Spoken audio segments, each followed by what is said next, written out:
All right, you're on Base FM in the Neighbourhood Breakfast with Grassmouth. Thanks to New Zealand On Air Music and Atomic Coffee Roasters.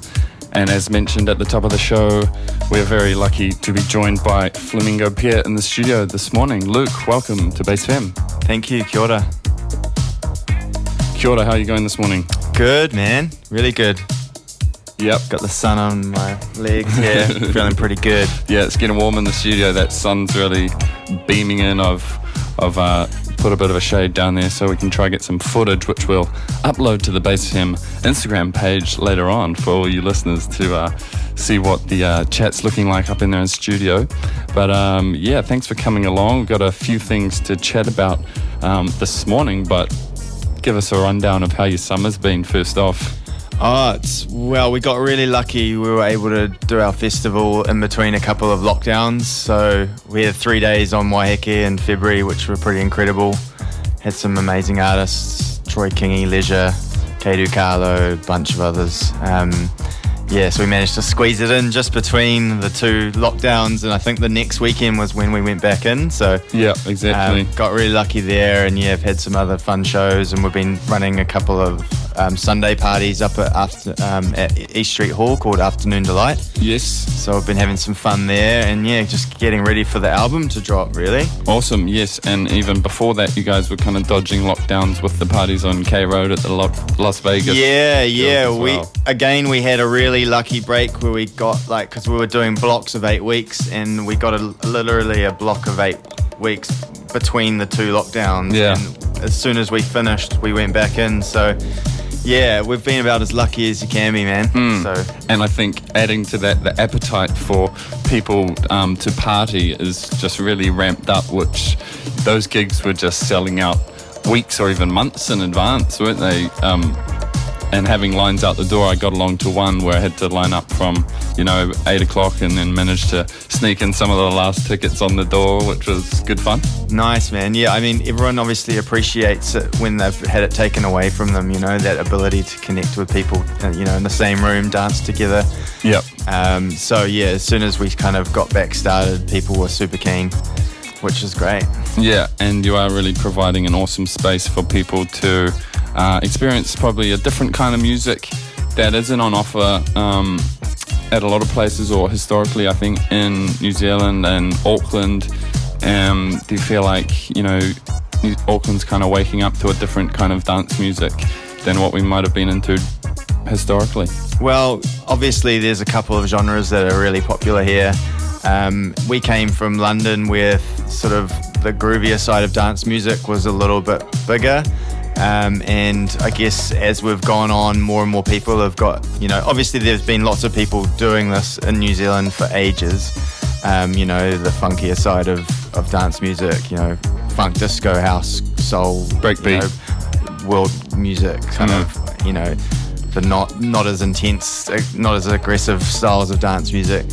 There's a lot of people that have been doing it here, so it's not like we've been doing anything different. It's just that, we've had some luck with people getting into it, and more young people as well, like the younger generation opening their ears to some of the kind of more classic sounds of dance music, which is really cool. Yeah, and we're going to be talking about your latest single, but you've already had 2 EPs coming out on Soundway, which is one of my favorite labels, and I think for anyone who's into this kind of music, the reissues that they do is amazing. Can you tell us how you got involved with them and what it's like to have, fit in with their catalogue, which is very impressive? Yeah, well, we met Miles Claret, the owner of Soundway, when he came over to play at the Waiheke festival that we do. He stayed with us in the same house. We became friends. Obviously, there's also a couple of other Kiwi artists on Soundway already. So Lord Echo and Julian Dine were already releasing with them. So he's also moved from London to Byron Bay. So he's kind of close in this zone at the moment. And so we became friends with him, and then we just sent him Find Your Way, which I think you played while I was coming in. And he was into that, and then he was like, we can release this. And then he had some hard news in his family, and so they stopped releasing music for a little while, and we thought it wasn't going to happen. But, we'd kind of given up on the idea, and then we just checked back in with him like 8 months later to see if his stuff had sorted itself out and things were going better for him. And so, the release was back on, and then we made the other tracks for the EP, and then that was the first EP. And since then, we've just rolled on from that. And, we love Soundwave, so for us, it was a huge moment to be releasing on there. We were so happy. Yeah, and they're all amazing productions and sounding really cool. And congratulations. Thanks, man. Yeah, looking forward to the full release. And you've released one of the tracks from that, Eternal. Can you give us a bit of a lowdown on that track? We've been listening to a lot of like classic soulful US house in the last year or so. Stuff like Pier and Masters at Work, Ron Trent, Shay Damier, that kind of classic 90s house sound. And so I think that really, we were listening to a lot of that, and so that was our inspiration for this track, for sure. It's very much like got that classic sound, and also it's like a bit nostalgic, a bit like the kind of music I would have heard the first time I went dancing. So yeah, we just started with some drums and this piano line, and then Dom got the vocal down, and then we sent it to Nathan Haynes, and he laid down the saxophone licks on top of it. And yeah, it was just quite catchy, quite hooky, and so yeah, it was quite fast. That one happened pretty quickly. Awesome. It was cool. So there is three of you. How does the kind of workflow go between you guys, and who plays what? Well, usually we just all jam out and like record ideas to start with, and then we develop the ones that we like the most, basically. So Brad is more, comes from like a rock and roll background as well, so he's like guitars and bass, but he can play everything basically. He's got like a degree in music and stuff. And then Dom does vocals and guitars, and then I'm kind of more of the producer, the drums and the synths and putting it all together. Yeah. And are you all trained in music, or formally, or I did like classical piano training when I was young, so that really gave me a good foundation to work from. Brad's obviously definitely trained and is an incredible musician in his own right.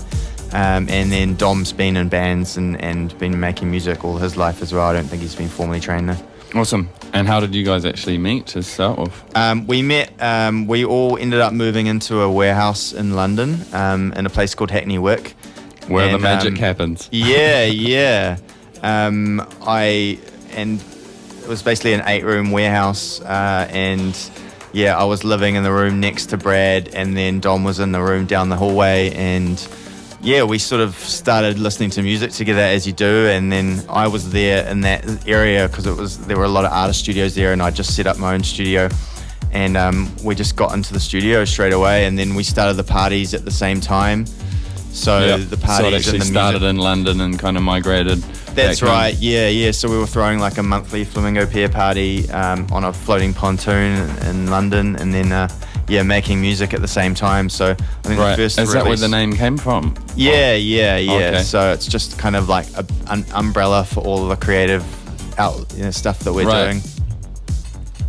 Oh, that's a good scoop there. So I guess I'm sure you're a busy man, got lots of places to go and see to do today. So we'll jump into the track from your forthcoming album, self-titled Flamingo Pier album. Do you want to give us a bit of a rundown of when and where people will be able to get the full release? Yeah, so the digital release for the full album is on the 4th of June, and the vinyl is 2 weeks after that. And there'll be singles coming out every couple of weeks until then. So I think we've got 4 singles and then the album. So yeah. Awesome. And any other gigs, or are you kind of having a bit of a break now that summer's coming to an end? We've got a party next Sunday at East Street Hall with us, Frank Booker, Dylan Biscuit and Hurricane Emily coming up from Oteportai. So yeah. Awesome. Yeah.